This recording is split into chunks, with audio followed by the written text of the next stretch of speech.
মা, আমি চুরি করিনি। হৃদয় বিদায়ক সুইসাইড নোট।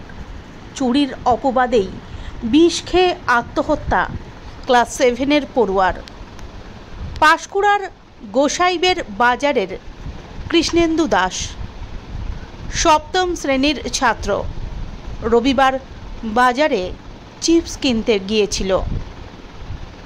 কৃষ্ণেন্দুর পরিবারের অভিযোগ যে দোকানে কৃষ্ণেন্দু গিয়েছিল সেই দিন সেই দোকানে চিপস ছিল না। এমনকি দোকানদারকে বারবার ডেকেও সাড়া পায়নি কৃষ্ণেন্দু। দোকানের বাইরেই চিপসের প্যাকেট পড়ে থাকতে দেখে কৃষ্ণেন্দু সেই প্যাকেট কুড়িয়ে নেয়। বাড়ি ফেরার সময় সেই দোকানের মালিক শুভঙ্কর দীক্ষিত, যিনি পেশায় সিভিক ভলেন্টিয়ার, মোটর বাইক নিয়ে ধাওয়া করে ওই নাবালকের পেছনে। কৃষ্ণেন্দুকে পাকড়াও করে চুরির অপবাদ দেয় সে এবং সর্বসমক্ষে বাজার এলাকায় কান ধরে উঠবোস করায় এবং মারধরও করে।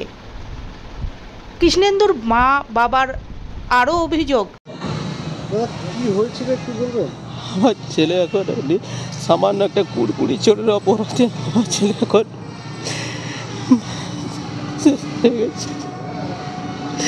সামান্য একটা কুড়কুড়ি চুরির অপরাধে কান ধরে তাকে উঠবুস করিয়েছে বলে আত্মহত্যা করে চেষ্টা করেছিল আমার ছেলে। আজাদি আমার ছেলে বাড়ি থেকে বেরিয়েছিল কুড়কুড়ি কেনার জন্য। বাড়ি থেকে বেরিয়েছিল কুড়কুড়ে কেনার জন্য। দোকানদার নাকি দোকানে ছিল না। ও দুবার ডেকেছে দোকানদারকে, তারপরে রাস্তায় দেখে না কুড়কুড়িটা পড়ে আছে, উড়িয়ে পড়ে বাতাসে পড়ে আছে। ও কুড়কুড়িটা গুড়িয়ে নিয়ে পালিয়ে গেছে।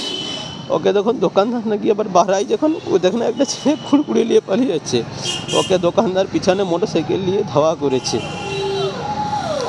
ধাওয়া করে ওকে ধরে নিয়ে ধরছে। ওকে বলছে যে তুই কুড়কুড়িটা আমার দোকান থেকে চুরি করে নিয়ে এসেছিস। ও বলছে না স্যার, আমি চুরি করে আনিনি, আমি ঘুরিয়ে পেয়েছি। বলে না, তুই চুরি করে নিয়েছিস। বলে না, বলতে ওকে নাকি পয়সাও দিয়েছে। তখন দোকানের বলে চল দোকানে চল। ওকে দোকানে নিয়ে এসে নাকি বল স্বীকার করেছে, বল চুরি করেছিস বলে নাকি কান ধরে উডুস করছে। ও সেটা মানে আত্মসম্মান নিতে পারছে না। বাজারে মারধর করেছিল না সেটা ঠিক স্যার আমরা জানি না, আমরা তো বাড়িতে ছিলাম, খবর হয় না। মারধরও করেছে বসুন না, আর কান ধরে উডুস করেছে। সেই আত্মসম্মান স্যার এখন আমার একটাই কাজ, শুধু আমার ছেলেকে ভালোভাবে বাড়ি নিয়ে, এখন যা আছে আমরা তো গরিব মানুষ, খেটে খাই, আমাদের কারো কোনো উপরে অভিযোগ নেই। ভগবান কপাল উপরে যা রেখেছেন আমাদের সেটাই। এখন শুধু ছেলেকে ভালোভাবে বাড়ি করে নিয়ে গিয়ে দাহ করবো, নিজের জায়গায় নিজে ভালোভাবে ঠিক রাখতে চাই। এটা হ্যাঁ, বিষ খেয়েছিল। ওটা কোথায় পেয়েছি?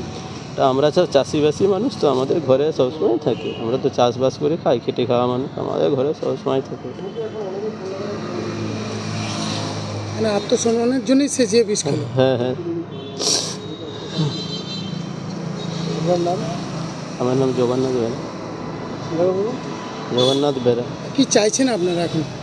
এখন আমরা চাইছি আমার ছেলে যেন ভালোভাবে এখন নিয়ে গিয়ে আমরা দাহ করবো। আমাদের এটাই, আমরা গরিব মানুষ, আমাদেরকে তো কারো কোনো উপরে অভিযোগ নেই।